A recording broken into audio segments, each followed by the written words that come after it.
Alors, le premier projet, donc développement durable, c'est un projet qui a démarré il y a quelques années quand le cycle de rapport sur l'environnement du MICOR s'est achevé. Il y avait là une opportunité pour ouvrir un peu plus le champ du MICOR sur sa communication vis-à-vis de l'extérieur, sur ce que faisait le MICOR, et d'y rajouter le champ social et le champ financier.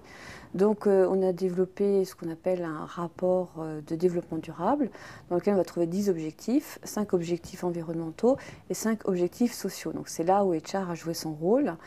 On ne voulait pas faire quelque chose d'extraordinaire, lourd, qui soit tout à fait nouveau et ingérable pour les opérationnels sur site, mais faire quelque chose qui corresponde à leur réalité.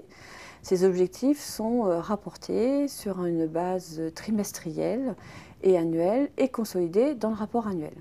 D'ailleurs, l'année dernière, notre rapport annuel a reçu un prix développement durable parce qu'il réunit à la fois les informations du rapport annuel et des informations sur le développement durable tel que Umicore le considère.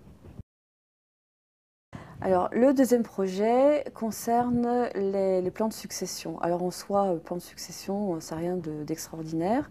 Mais là où je suis particulièrement fière de ce projet, c'est qu'on demande aux collaborateurs d'être moteurs dans le démarrage du projet. Notre souci, c'est d'offrir à nos managers, il y en a 1700 à travers le monde, des possibilités d'évolution.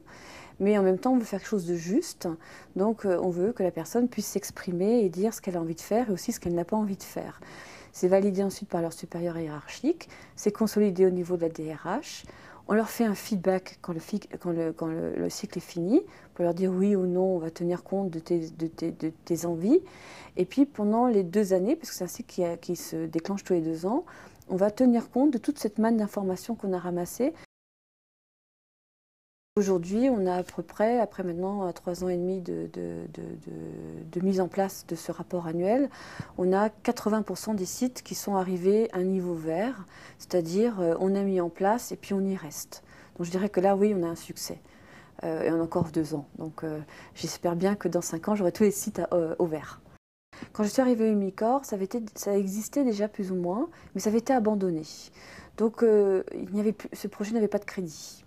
Donc je dirais que là, le secret de la réussite de ce projet, c'était d'avoir dit on le refait. Et quoi qu'il en soit, on va le refaire tous les 2 ans. Et maintenant, on est déjà au 3e cycle.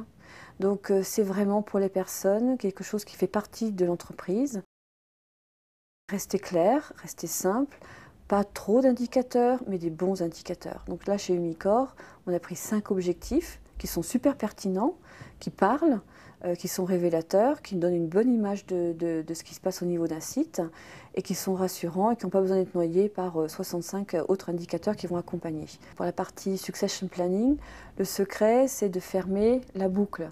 Je mets mes tripes sur un papier en disant voilà ce que j'ai envie de faire. Ça veut dire qu'à un moment, j'ai besoin que mon manager revienne en disant écoute, oui, on va tenir compte de tes aspirations, ou bien là, non, c'est un peu trop tôt, ou bien oui, on va y arriver, mais il faut une étape intermédiaire. Et ça, c'est le secret d'un vrai dialogue et d'un processus dont on a bouclé la boucle.